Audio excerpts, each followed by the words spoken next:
तो तमाम बड़े एक्सपर्ट आज हमारे साथ जुड़ेंगे और अभी तो फिलहाल मेरे साथ स्टूडियो से जुड़ गए हैं हमारे सीनियर एंकर विवेक मित्तल जी।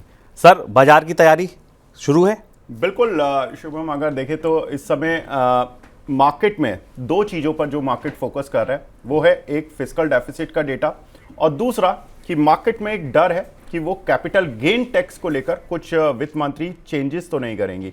तो ये दो इंपॉर्टेंट बातें रहेंगी जो कि बजट में देखी जाएंगी। अब उसके लिए इंपॉर्टेंट यही रहेगा कि क्या कैपिटल गेन टैक्स की दर में अगर 10% से बढ़ाकर लॉन्ग टर्म कैपिटल गेन को कुछ बढ़ाया जाए, शॉर्ट टर्म कैपिटल गेन को कुछ और बढ़ाया जाए, तो ये थोड़ा सा मार्केट में एक डर था, वो शायद अनसर्टेनिटी हटेगी आज के दिन में। और दूसरा इंपॉर्टेंट होगा कि फिस्कल डेफिसिट का जो मैथ्स जो कि 5.1% के लिए रखा गया FY25 में, वो रहेगा या नहीं रहेगा, इस चीज़ को लेकर चर्चा रहेगी। तो बजट एक तरह से हम कह सकते हैं कि काफ़ी महत्वपूर्ण है और काफ़ी कुछ डेटा आज हमें मिलता हुआ दिखाई देगा। काफ़ी कुछ सेक्टर्स पर जो अनसर्टेनिटी बनी हुई है पिछले कुछ दिनों से, जिन सेक्टर्स में चाल नहीं आ पा रही है, जिन सेक्टर्स पर अभी तक कुछ खरीदारी का या एक मोमेंटम नहीं दिखा है, तो वो भी एक क्लियर होता हुआ दिखाई देगा। तो आज काफ़ी महत्वपूर्ण दिन मार्केट के लिहाज से, काफ़ी कुछ सेक्टर्स के लिहाज से जी। और इस समय मार्केट की स्थिति पर नज़र डालें तो 84 अंक गिरकर सेंसेक्स कामकाज कर रहा है। निफ्टी में करीब 41 पॉइंट की गिरावट देखने के लिए मिल रही है। निफ्टी आईटी करीब 106 पॉइंट गिरा हुआ है और साथ ही बैंक निफ्टी में करीब 100 पॉइंट की गिरावट देखने के लिए मिली है। तो कुल मिलाकर कह सकते हैं कि मार्केट अभी कुछ हद तक तो स्ट्रेंथ नहीं दिखा पा रहा है, लेकिन इतनी ज़्यादा कोई सेलिंग भी नहीं है। इस तरह की वॉलेटिलिटी हम आए दिनों देखते रहते हैं और मार्केट में हम इस तरह की चीज़ें देखते रहते हैं कि क्या कुछ चल रहा है। और हमने देखा कि बहुत सारे सेक्टर्स में, खासतौर से रेलवे और डिफेंस को लेकर काफ़ी कुछ बातें हुई हैं और रेलवे डिफेंस को लेकर वैल्यूएशन ओवर हीटिंग की भी बातें हुई हैं। क्या अगर कुछ ऐसा आज पॉजिटिव नोट पर आता है जहां पर कि वैल्यूएशन डिस्कम्फर्ट या ये जो एक चीज़ें चली हैं कि वैल्यूएशन बहुत ज़्यादा हो गई है इस सेक्टर में या कुछ हो गया है, तो आज उन चीज़ों को कैसे एड्रेस कर पाती हैं फाइनेंस मिनिस्टर, इस चीज़ पर नज़र रहेगी।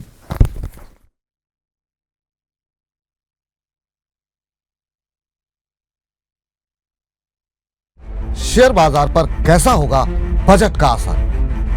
बजट में टैक्स छूट बढ़ेगी या इनकम पर कैंची चलेगी?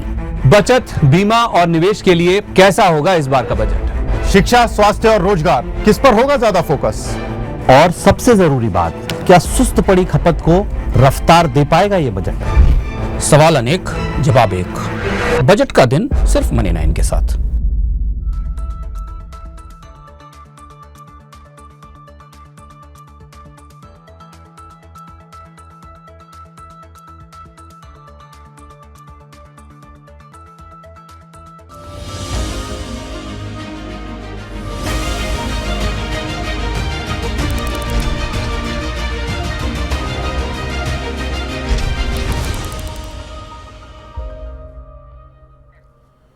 नमस्कार, स्वागत है आपका हमारी खास पेशकश बजट स्पेशल में। मैं हूं विवेक मित्तल। मार्केट की स्थिति जैसा कि हम बता रहे थे कि सेंसेक्स में करीब 100 पॉइंट की गिरावट देखने के लिए मिले, निफ्टी में करीब 50, निफ्टी आईटी और बैंक निफ्टी चारों में ही लाल निशान देखने के लिए मिल रहा है। लेकिन क्या ये हरे निशान में बदलेगा, ये डीप रेड होगा? आज इस पूरे दिन में यही मुद्दा रहेगा। क्या कुछ बजट की खासियत रहेंगी, क्या कुछ बजट पर फोकस है? फिलहाल 1 घंटे तो हम इसी पर बात करने वाले हैं कि आज बजट में क्या आ सकता है, उसका इम्पैक्ट क्या होगा। और इस मुद्दे पर बात करने के लिए हमारे साथ खास मेहमान जुड़ चुके हैं। हमारे साथ जुड़े हैं mister Sameer Dalal, CEO Natwarlal and son से। Sameer sir, hi, good morning, thank you very much sir. Good morning Vivek, how are you? Good sir. Sir, street में ज़्यादातर निवेशक भी यही जानना चाहते हैं कि उनकी स्थिति 1 बजे के बाद कैसी होगी। वो तो अभी 1 बजे के बाद ही मालूम पड़ेगा, बट सिंपली पुट मेरे हिसाब से इफ शी अगर अपनी finance minister doesn't tinker with capital gains tax too much, I don't see कि ऐसा कुछ नेगेटिव आ सकता है कि मार्केट ज्यादा घटे। दूसरा, अगर घटता भी है तो हमारे पास mutual funds are sitting on huge amount of money, तो वो पैसा थोड़ा डिप्लॉय होएगा, so there will be support at the lower levels. But net I am not as negative on this budget unless she really does something horribly with the capital gains tax, which is a worry. But more or less, नहीं तो मेरे हिसाब से ये budget थोड़ा ज्यादा non event जैसे हो जाएगा at the end of it, and सब लोग को लगेगा कि we spend so much time thinking about it, पर आया उसमें से फिर कुछ नहीं। बिल्कुल सर, मार्केट इस समय क्या देख रहा है? पॉजिटिव साइड के लिए कुछ देख रहा है, क्योंकि 18 महीने बाद एक फुल फ्लैश बजट आ रहा है। फरवरी 2023 के बाद हम एक देखेंगे कि एक बजट आ रहा है जिसमें कि सरकार कुछ अपनी पॉलिसीज़ इम्प्लीमेंटेशन या कुछ नई पॉलिसीज़ को अडॉप्ट करना चाहेगी, या आपको लगता है कि मार्केट तो ऑलरेडी एक ओवरहीटेड जोन में, जितना उन्होंने पिछले बजट सुने उसकी ही वैल्यूएशन अभी तक जस्टिफाई नहीं हो पा रही है, तो हमें कुछ और नेगेटिव नहीं चाहिए मार्केट से में? और जैसा कि आप कैपिटल गेन टैक्स की बात कर रहे हैं, अगर ऐसा कुछ नहीं होता तो मार्केट के लिए इतना भी बहुत है। So आपने rightfully कहा कि from the last budget we've been saying कि markets expensive है, and they continue to go from strength to strength, और valuations ज़्यादा बढ़ चुके हैं। The number of stocks trading above 100 has increased quite drastically. So that is not going to change जब तक liquidity है। If you remember last time भी हम लोग ने जब बात की, मैंने कहा कि जब तक म्यूचुअल फंड्स में पैसा आते रहता है, जब तक इंश्योरेंस कंपनीज में यूलिप्स आती रहती है, these companies need to invest in the market. And what they're doing is they are buying more, और सेलर स्ट्राइक हो गया, क्योंकि अगर कुछ एक्सपेंसिव भी है और मैं उसको बेचूं तो उसके सामने मैं लूं क्या, तो might as well stay put if I have a good investment, right? So that is the situation that is there. ये जो आपका first question था, which was are we expecting anything significantly different in this budget? So one significant difference जो हमारा expectation है कि थोड़ा सा इस time populist kind of a budget जैसे आ सकता है, in the sense they may give some more freebies to rural segment, क्योंकि रूरल डिमांड उतना पिकअप नहीं हुआ है। सेकेंडली, जो इलेक्शन के बाद हुआ, where they did not get the number of seats that they wanted, जहां 4 स्टेट इलेक्शन के लिए जा रहे, तो I think they will give something to the the lower sections of society to garner उनका vote share, otherwise they are being alienated. तो to some extent we feel कि थोड़ा पॉपुलिस्ट रहेगा, बट मॉरलेस जो हम लोग बोलते हैं वो कंटिन्यूटी रहेगी, क्योंकि this is not a change in the government और the change in the finance minister. जो फाइनेंस मिनिस्टर का थॉट प्रोसेस 1.5 years ago था, that is going to be the same this year as well, it's not going to be drastically different. So we expect continuity, infrastructure investments, renewable energy investments, and a little bit more for the rural segment. Okay, बिल्कुल sir. एक बार global indices पर नज़र डाल लेते हैं, FIS का data भी देख लेते हैं, क्योंकि 1 बजे के बाद हमें इन्हीं सब पर दोबारा फोकस करना पड़ेगा कि क्या कुछ ग्लोबल मार्केट चल रहे हैं, अनटिल अनलेस कुछ बजट में बड़ी चीज़ें नहीं होती हैं। तो डाउ जोन्स तो एक पॉजिटिव साइड पर बंद हुआ कल, और शंघाई में कुछ हद तक गिरावट देखने के लिए मिल रही है, करीब आधा फीसदी की। हैंगसेंग में भी लाल निशान बना हुआ है। निकाई और कोस्पी पॉजिटिव साइड पर फ्लैट हैं। तो ग्लोबल इंडिसेस तो ठीक ठाक चल रही हैं, लेकिन FIS का डेटा देख लेते हैं। FIS लगातार खरीदारी कर रहे हैं। जुलाई मंथ में ऑलरेडी करीब 25,000 करोड़ से ज़्यादा FIS खरीद चुके हैं, ये बड़ा इंपॉर्टेंट डेटा है। और कल के सत्र में भी करीब 3444 करोड़ रुपए की बाइंग FIS ने की है। DIs लगातार प्रॉफिट बुक कर रहे हैं, 1652 करोड़ रुपए की सेलिंग कल के सत्र में देखने को मिली।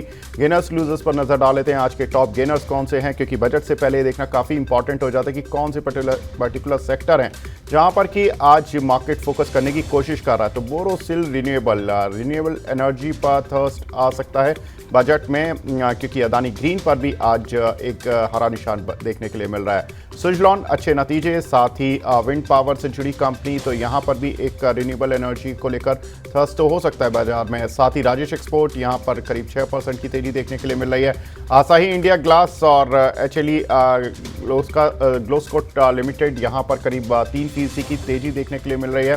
साथ ही कुछ एक टॉप लूजर्स देख लेते हैं कि यहाँ पर आज कौन से ऐसे पर्टिकुलर काउंटर्स हैं जहाँ पर कि कुछ हद तक लाल निशान देखने के लिए मिल रहा है। तो वी मार्ट, वेदांता लगातार QIP इशू के बाद कुछ हद तक इसमें प्रॉफिट बुकिंग आती दिखाई दे रही है। मैंगलोर रिफाइनरी, यहाँ पर करीब 3.5% की गिरावट। एल्कॉन इंजीनियरिंग और PVR, यहाँ पर भी करीब 3% की गिरावट देखने के लिए मिल रही है। समीर सर, आपके पास लौटता हूँ। सर, जैसा आपने बताया कि पॉपुलिस्ट बजट भी टच हो सकता है थोड़ा सा। सर, ये जो पॉपुलिस्ट साइड जो टच करने की कोशिश करेगी गवर्नमेंट, ये इंडस्ट्री को ये सिग्नल तो नहीं दे देगी अगले 4 साल के लिए कि हम थोड़ा पॉपुलिस्ट साइड पर अब अगले 4 साल भी फोकस करने जा रहे हैं, या इंडस्ट्री को उतना ही रखेगी कि हम अगले 4 साल भी आप ही के साथ खड़े हैं, हम देश की ग्रोथ पर ही फोकस करेंगे, हम अगले 5 साल बाद वाले चुनाव पर फोकस नहीं कर रहे हैं? So actually, if you ask me कि अगर थोड़ा populist budget रहता है, where they do give some concessions or some extra money into the hands of the rural side, industry को अच्छा लगेगा, because industry का एक problem है कि demand growth has not been as strong as they wanted it to be, और उसके वजह से corporate sector has not spent on capital, क्योंकि अगर आपका utilization rate 65-75% रहता है, तो I have enough capacity to cater to any growth in demand that comes. But अगर if there is more purchasing power at the rural side और मेरा consumption बढ़ता है and that money starts circulating more, तो then my growth, or as an industry also, my growth is very good. So I don't think industry is going to look at it negatively. I think industry will say कि yes, it is important that एक साल अगर कुछ दे भी दिया तो there's not a problem 1 or 2 years. But at the end of the day, that is going to drive the demand और वो industry के लिए positive है. So I don't think anyone is going to mind it. Industry को भी मालूम है कि rural side पे slowdown है. Stocks are also showing it. FMCG, consumer goods, discretionary goods, QSR, restaurants, सब थोड़े stocks have underperformed, which is very clear sign कि यहाँ पे थोड़ा stress है. And if government eases that stress, I think everyone will be quite happy about it. जी sir, एक particular pocket जिसने कि इन्वेस्टर्स को खुश भी किया और अब थोड़ा सा परेशान भी कर रहा है, क्योंकि उनको लग रहा है कि प्रॉफिट बुक करने का सही समय है या नहीं है। रेलवे के काउंटर्स ने ज़बरदस्त रिटर्न दिए, 200% से लेकर 500-700% तक का कुछ काउंटर चले हैं। कुछ रेलवे की एक्सपेक्टेशंस देख लेता हूँ रेलवे सेक्टर से जुड़ी, जिसमें कि माना जा रहा है कि जो रेलवे पर खर्च होगा वो 12 से 15% तक बढ़ सकता है, जो कि 3.25 लाख करोड़ तक जा सकता है। रेलवे के लिए एक रेगुलेटरी बॉडी बनाई जा सकती है, साथ ही हाउलेज रेट को लेकर क्लैरिटी आ सकती है। वंदे भारत ट्रेन का एक्सपेंशन किया जा सकता है, यानी कि और ट्रेन चलाई जाएंगी, ऐसा स्ट्रीट एक्सपेक्ट कर रहा है। स्टेशन की सेफ्टी पर और ज़्यादा खर्च होगा। सर, ये जो रेलवे काउंटर्स हैं, जो वैल्यूएशन वाइज जिन पर कि काफ़ी कुछ सवालिया निशान लग रहे हैं कि ये ओवर हीटिंग हो गई है, आपको क्या लगता है ये एड्रेस हो पाएगी ओवर हीटिंग आज? तो ओवर हीटिंग शायद एड्रेस नहीं हो पाएगी। Yes, government is going to ensure कि they keep their push on the railway segment quite strong, क्योंकि at the end of the day अगर आप देखने जाओ तो most of these trains occupancies are extremely high, and if they increase the number of rail tracks laid and increase the number of trains जो fly करती है within these places, I think it's a very good thing. Plus जो shift होने वाला है to these new Vande Bharat, improvement of the trains that are there within the country, I think ये सब change नहीं होने वाला है। Government will ensure that there is going to be enough impetus, but they are not going to be able to do something कि, I mean, already order books with what I'm trying to, जो मैं बोलना चाहता हूँ कि order books already काफी strong है ये railway segments के साथ।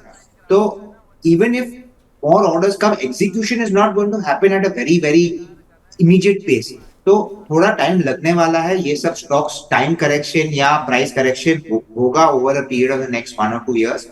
Then we can review them later, but like you said, जो काफी रन अप हो चुके हैं, जहां valuations 40-50 times हो चुके हैं, those are stocks that are avoidable at this point of time. कुछ भी आ जाएगा जी सर, कुछ एक जो दर्शक हैं उनके भी सवाल लेते हुए चलते हैं, क्योंकि आज बड़ा इंपॉर्टेंट डे है और अब इंपॉर्टेंट आवर्स आ चुके हैं। एक सवाल है संबित पटनायक जी का, बोल रहे हैं कि मजगांव डॉक खरीदे हुए हैं सर 55-60 के, अभी क्या करें? अगर आज ऊपर आता है तो प्रॉफिट बुक कर लें या सेल कर लें, या अभी इसके साथ ही चलना है, होल्ड करना है? जी, अगर बढ़ता है तो प्लीज प्रॉफिट बुक कर दीजिए। सो ये जो मैज़गांव डॉक है, एक्सट्रीमली गुड कंपनी, उनका ग्रोथ बहुत अच्छा होने वाला है। Order flow will also remain strong, but जो सब लोग फैक्टर इन कर चुके हैं कि 2030 तक इतना उनका प्रॉफिट आएगा, and eight the end of the day ये सब लॉन्ग जेस्टेशन प्रोजेक्ट्स है। यहाँ पे कुछ भी चेंज हो सकता है, मार्जिन प्रोफाइल चेंज हो सकता है, रॉ मटेरियल कॉस्ट में सर्टेन चेंजेस हो सकते हैं, डिले इन प्रोजेक्ट अगर होता है तो then there could be a situation जहां थोड़ा पेनल्टी भरना पड़ता है। So I think a lot of the positives already factor हो चुके हैं ये स्टॉक में। The rally has been quite strong. यहाँ से अपसाइड जो होगी काफी कम रहेगी, तो take your profit if you can. Government is going to ensure कि डिफेंस स्पेंड में Indian companies will do well. Getting projects to India is going to remain a key, but positive सब capture हो चुके हैं। So take your money for the time being, and market में I would not be invested in Massgaon at this point. Okay, तो sir आपको answer मिल गया होगा। एक इम्पॉर्टेंट सर बजट में अनाउंसमेंट जो कि हो सकता है देखने को मिले, बैंकिंग सेक्टर पर बहुत इंपॉर्टेंट है, खासतौर से जो छोटे पीएसयू बैंक्स हैं जहां पर कि गवर्नमेंट की होल्डिंग 75% से ज़्यादा है। तो ऐसा माना जा रहा है कि सरकार अपना जो हिस्सा है, जैसे UCO bank, Maharashtra bank, central bank, IOB, इन सभी में सर 88 से लेकर 95-97% तक की होल्डिंग है गवर्नमेंट की। हो सकता है कि गवर्नमेंट इन वैल्यूएशंस पर अपना कुछ स्टेक सेल करती हुई दिखाई दे। सर अगर ये खबर आ जाती है, कैसे इसके इम्पैक्ट होंगे इन सभी छोटे पीएसयू बैंक्स पर? सो गवर्नमेंट कभी भी नहीं कहेगी कि इन द बजट के we are going to sell so and so stock. Valuations काफी स्टॉक्स के बढ़ चुके हैं। Government will give a target for disinvestment. The disinvestment target काफी लार्ज हो सकता है। Simply put Mazagon dock also is there. आप ये सब रेलवे कंपनीज की बात कर रहे थे, काफी वो सब companies is with the government of India. So across the board disinvestment होने वाला है। Difficult to tell who is going to be the target companies initially, but yes, target will be large. Let us see whether the government eventually plays out to what the targets are. कुछ एक दर्शक आज बड़े उत्साहित भी हैं। एक दर्शक लिखते हैं, आज भारत दुनिया को बताएगा उसने अपने आप को इतना ताकतवर कैसे किया है। वेरी इंटरेस्टिंग सर, बिल्कुल अच्छी बात है कि आपको भारत की इकोनॉमी पर भरोसा है और स्टॉक मार्केट रिफ्लेक्ट भी करता है इनफैक्ट। सर अगर हम देखें तो पावर सेक्टर, यहाँ पर भी बहुत सारे स्टॉक्स ने एक अच्छी रैली दिखाई है। व्हाट डू यू एक्सपेक्ट कि पावर सेक्टर में और कौन से रिफॉर्म्स की ज़रूरत है, या कुछ बजट से कुछ एक्सपेक्टेशंस हैं आपकी? So budget में I think continuity when it comes to green energy is very very important.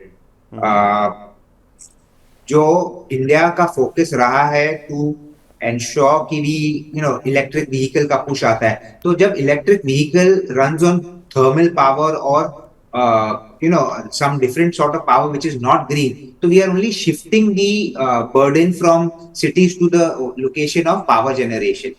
तो ग्रीन पावर पे जो गवर्नमेंट का इंसेंटिव्स रहेंगे, that is something I would watch very keenly. Power sector is in a bit of a situation of a deficit after many years. So government is going to ensure that there will be some sort of capex lined up for that. But अभी ज्यादातर power में क्या होता है कि companies make the capex investments. So I'm not expecting anything major. Yes, something small here there may come, but power is something that will do well. But green energy पे please focus रखिए. जहाँ पे government कुछ भी incentives देती है, that will be beneficial to any company that is not only investing in the power sector, but जो setup भी करती है. फॉर एग्जांपल जो आपने सुजलॉन की बात की, SW सोलर, ये सब स्टॉक्स काफी बेनिफिट ले सकते हैं अगर गवर्नमेंट ग्रीन एनर्जी पे कुछ बेनिफिट्स देती है. सैयद इंसाफ जी का एक सजेशन है, वो बोल रहे हैं कि टैक्स में छूट मिले या नहीं मिले कोई प्रॉब्लम नहीं है, जॉब क्रिएट होती रहें तो पैसा अपने आप आते रहेंगे और हमारा देश समृद्ध बना रहेगा. वेरी इंटरेस्टिंग कि दर्शक भी इस तरह से सोच रहे हैं और बहुत अच्छा सोच रहे हैं.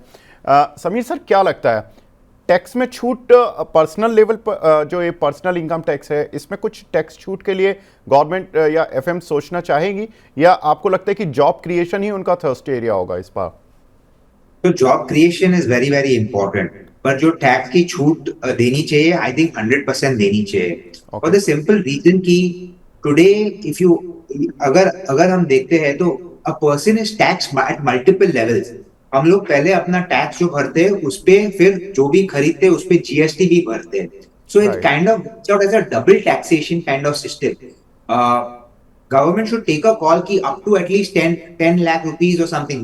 That is my personal view. 10 to 15 lakh rupees or 12 lakh rupees, at least 1 lakh rupees a month should become kind of tax free, which allows the person to use that money for spending, consumption. और वही consumption अगर आएगी, then you will see corporate sector putting in money to create those jobs because they will put in more factories क्योंकि demand automatically बढ़ रहा है. Today, as a person, I feel this is my personal opinion, of course, and this is कि we are being taxed at the rate of almost 50 to 60%, क्योंकि we pay 30% in tax personally, और फिर जब हम insurance भी लेते हैं तो उस पे भी 18% टैक्स भरते हैं. So it's like a double whammy for us. So definitely they should give something. Job creation is something to focus on, but job creation will also come in automatically अगर people spend more money, क्योंकि उनके हाथ में ज्यादा पैसा रह जाता है. जी चलिए, एक भरत कुमार जी हमारे साथ भी शायद जुड़े हैं, दर्शक हैं। Bharat ji, hi, good morning sir. Good morning sir, good morning sir पूछिए अपना सवाल प्लीज। सर। मेरा सवाल है HFCL को लेकर सर। 124 के भाव से लिया हूँ 2 महीना पहले। जी, तो मैं होल्ड करूं सर या इसको सेल करके क्या जी, करना बिल्कुल, है? बिल्कुल बिल्कुल पूछ लेते हैं। Sameer sir, optic fibre companies like Sterlite Tech, HFCL, अगर मैं इन दोनों में कंपैरिजन करूं तो स्टरलाइट टेक का बहुत ही रेंज में फंसा हुआ है, 140 की रेंज पर चल रहा है, जबकि वेदांता ग्रुप का एक शेयर, और वहीं HFCL जो 60 रुपीज़ से 120 की रेंज पर आ गया। अब दोनों में अगर डिफ्रेंशिएट करें, और खासतौर से HFCL पर इनका सवाल है, तो HFCL में क्या करना चाहिए सर, और स्टरलाइट पर भी? जी, I think you can stay, आप होल्ड कर सकते हैं HFCL। The simple reason कि there is an investment by Reliance Industries in HFCL, और Reliance is one of the companies that is expanding the 5G network the fastest.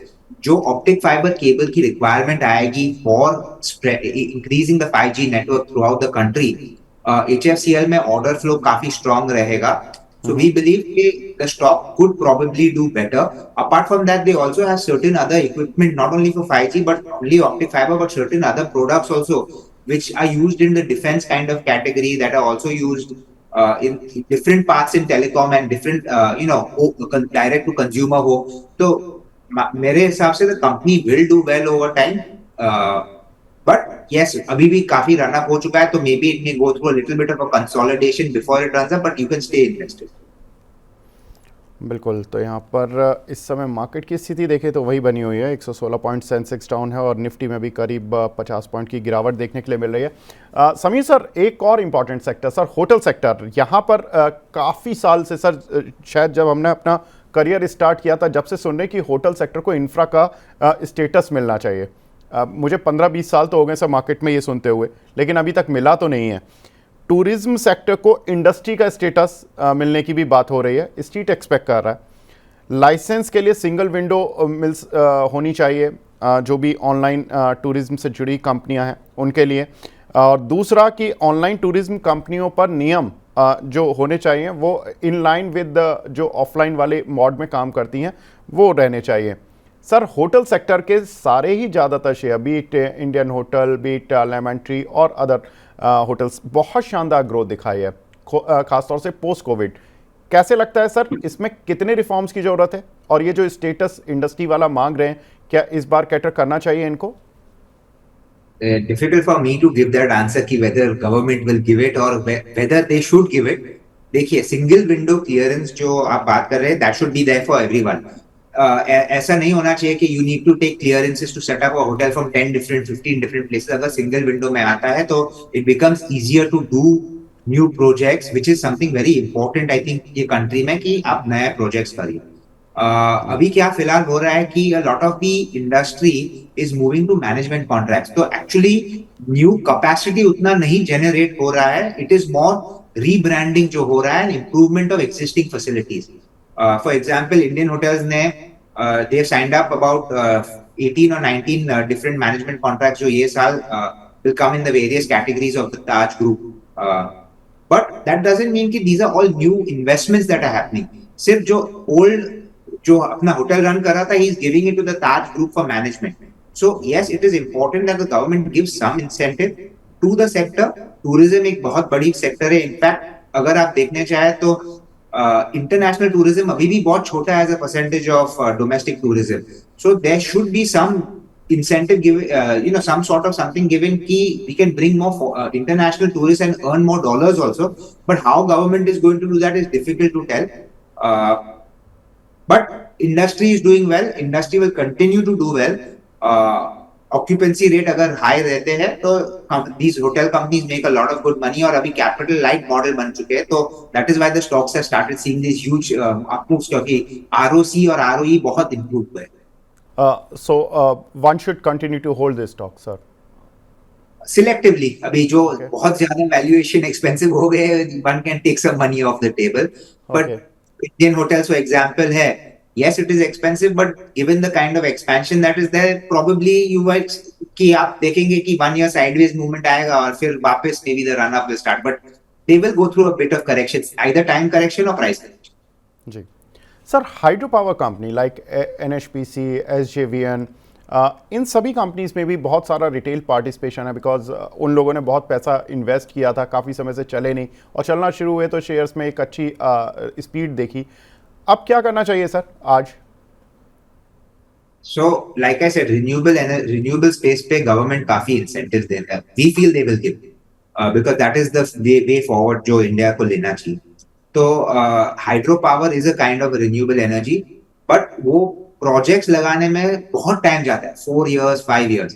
अगर आप if you see actually even some of these companies like NHPC, SJVN, they are also setting up solar and wind energy plants, क्योंकि उसका gestation period बहुत short है. So a company that is doing all of these various renewable sources of energy, I think उनको अगर कुछ government benefit देती है तो these stocks can do well. But जी हाँ, they've all run up quite a bit. Valuations are fair. I will not say they are very very expensive. They are fair. Correction आती है तो we can definitely look at them. But I think yes, space will do well over time. So even if you have a 2 to 3 year horizon, one can look at even at these fair valuations, looking to make some investment into these two companies. बिल्कुल, तो इन companies में जिनके भी जो लोग invest करना चाहते हैं तो वो किसी भी एक करेक्शन का इंतजार करें and then buy on declines वाली नीति रहेगी। सर, एक इम्पॉर्टेंट सेक्टर टेक्सटाइल सेक्टर, जहाँ पर कि बहुत ज़्यादा तो खबरें नहीं आती है, लेकिन जॉब क्रिएशन में काफ़ी अच्छा सेक्टर रहता है ये। क्या लगता है कि गवर्नमेंट यहाँ पर कुछ देने वाली है? क्योंकि जो स्ट्रीट की 2 एक्सपेक्टेशंस मैं आपको बता देता हूँ। कॉटन गारमेंट पर PLI बेनिफिट मिलने की उम्मीद लगा रहा है स्ट्रीट, और दूसरा जो कॉटन का रॉ कॉटन का जो इंपोर्ट होता है उस पर जो ड्यूटी होती है उसको हटाने पर विचार कर रहा है या घटाने पर विचार कर सकता है सेंटर। तो सर, कैसे देख रहे हैं कि टेक्सटाइल सेक्टर के through job creation as well as जो कंपनीज हैं उनका अपना परफॉर्मेंस कैसा रह सकता है? जी, this is, if you ask me, the best sector to create jobs. जो आपने कहा एब्सोल्युटली 100% करेक्ट कहा है, क्योंकि इसमें जो कैपिटल इन्वेस्टमेंट जो जाता है basically a sewing machine which is not very expensive, right? अगर we can compete with Bangladesh, Vietnam, China on exporting of textile goods, if we can give, जो PLI की आप बात कर रहे हैं, अगर वो गारमेंटिंग में देते हैं तो I think that can create jobs very very quickly for the for India, and which is very very जो करना चाहिए मेरे हिसाब से. This has been the demand for for a very long period of time, but जो भी benefits आते हैं unfortunately are coming on the side जहां factories put up होते हैं. In the sense they come for setting up textile mills. वो भी important है, but that is not creating jobs. That is creating because ये जो factories run करती है, machines run करती है, you require limited number of people. But अगर garmenting side पे, यानी कि final stitching product पे अगर आप benefit देते हो, I think the industry could see huge job creation, or definitely government should give some focus onto that. जी, one important sector sir, sugar sector. यहाँ पर इनके शेयर्स का परफॉर्मेंस देखें तो पिछले 2 साल से चले नहीं हैं, और इनकी जो डिमांड है वो ये है कि एक तो शुगर का MSP बढ़ा दिया जाए, दूसरा कि शुगर एक्सपोर्ट को अलाउ कर दिया जाए। तो ये 2 इम्पॉर्टेंट चीज़। उसके अलावा जो स्ट्रीट एक्सपेक्ट कर रहा है वो 2 चीज़ें और भी हैं कि बी हैवी मोलेसिस से एथनॉल बनाने की परमिशन मिलनी चाहिए, और दूसरा प्रायोरिटी सेक्टर का इनको दर्जा मिलना चाहिए। Sir, how do you see sugar sector? हम मॉनसून भी ठीक ठाक चल रहा है अभी ओवरऑल इंडिया में, और ऐसे में क्या लगता है कि एक्सपोर्ट पर कोई डिसीजन या इंडिकेशन मिलेगा? So generally government ये सब decisions लेती है outside of the budget, if you ask me. जो for example MSP pricing भी होती है, government may give it in the budget, but generally whenever certain requirement is there, government goes ahead and does it. So I'm not expecting anything major. जब ethanol production का restriction हुआ था using that certain kind of molasses, that came outside of the budget. So जो भी होगा मेरे हिसाब से शुगर सेक्टर के लिए ज्यादातर outside of the budget होगा. I'm not expecting anything major. It's a very small sector if you ask me. And sugar sector, we've been positive not from the sugar point of view, but from the ethanol point of view. क्योंकि जो blending की requirement है, if that is being taken care of, अगर they ensure कि that much actually happens, then the sugar sector from the ethanol side can do really really well. But budget expectation में से I'm not expecting too much from the sugar sector in the budget. जी, sir 3 sector जहां पर कि आज आप budget से पहले इन्वेस्ट करना चाह रहे हैं या पहले अभी तक करते आ रहे हैं कि हमें बजट को देखना भी नहीं है, बजट आएगा ठीक है, it's a one time event, हम अपने इन 3 सेक्टर्स पर इन्वेस्टमेंट रखते हैं, कोई प्रॉब्लम नहीं है। सर वो कौन से 3 सेक्टर हैं?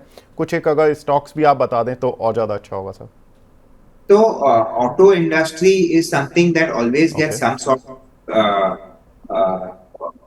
फोकस, क्योंकि it is a good job creating industry if you ask me with in. तो ऑटोज में जहां पे इलेक्ट्रिक व्हीकल्स जो फोकस रहती है, सो वी बीन सेइंग कि government wants to take this continuous increase जहां पे इलेक्ट्रिक व्हीकल ज्यादा फोकस में रहे। So companies who do something in the electric vehicle, अगर वो कुछ फेम 3 पे बात करते हैं, they could be direct beneficiaries। और अगर आप एक स्टॉक उसमें से के ले तो one of the companies that we like a lot in that is Greaves Cotton. थोड़ा रन अप हुआ है रिसेंटली 130 से 160 तक, बट वी फील कि that is a company that, क्योंकि उनकी जो एम्पियर बाइक है can get more traction, so that is one of the companies. फिर ऑफ कोर्स टाटा मोटर्स और Mahindra and Mahindra, but again उनके their electric vehicle component is a very very small percentage of the overall business.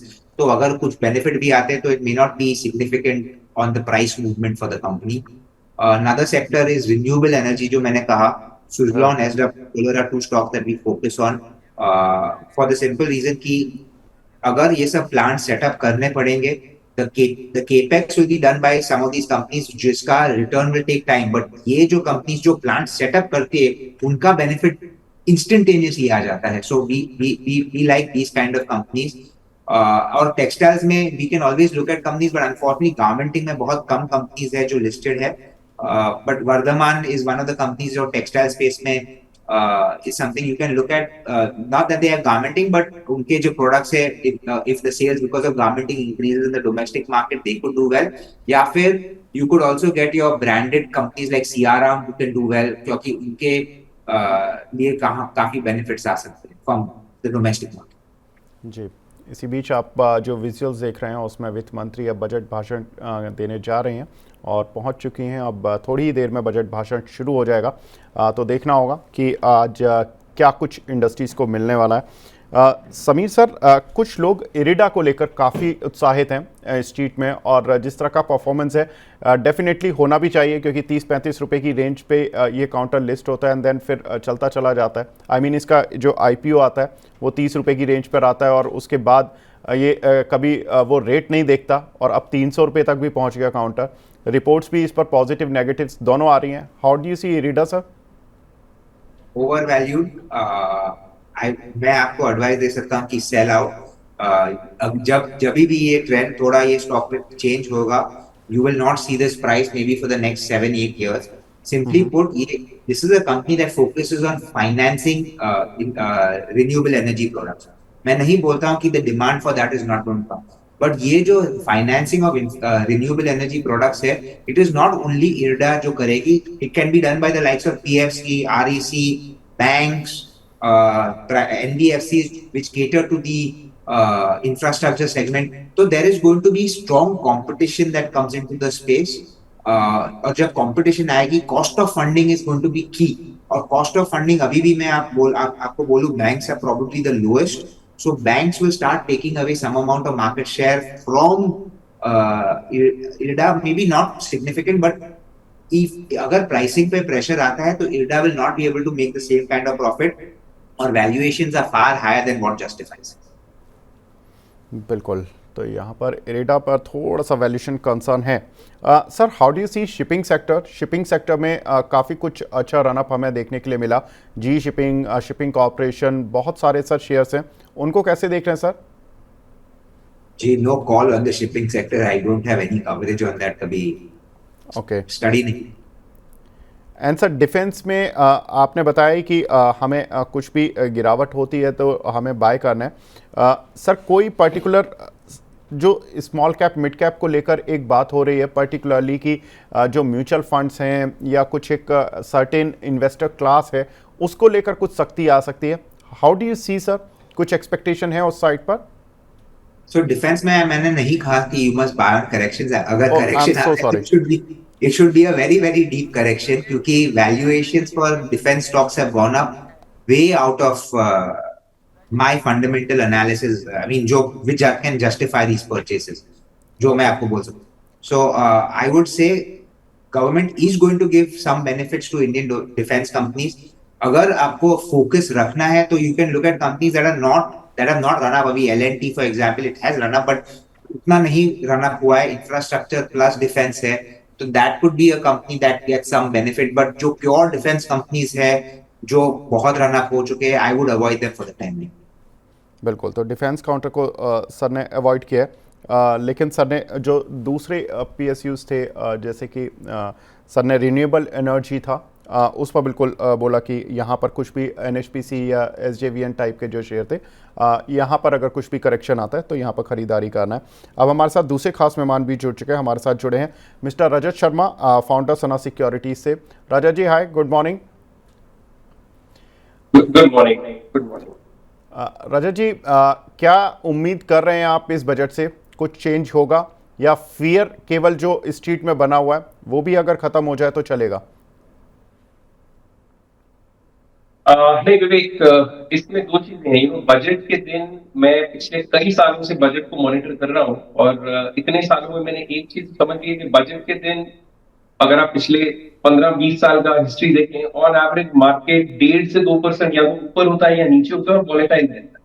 लेकिन budget का impact traders को अगर आप हटा दें मार्केट से, और मैं सिर्फ मार्केट के पर्सपेक्टिव से बोल रहा हूँ, अगर आप सिर्फ ट्रेडर्स को हटा दें जो इंट्राडे ट्रेडिंग या फ्यूचर एंड ऑप्शन करते हैं, उसके सिवाय जो बजट का असली इम्पैक्ट होता है that is meant to be for the long term. का इफेक्ट आने में 5, 10, 12 साल की बजट एक रोड मैप प्रेजेंट करता है कहाँ गवर्नमेंट का स्पेंडिंग पे पुश रहेगा.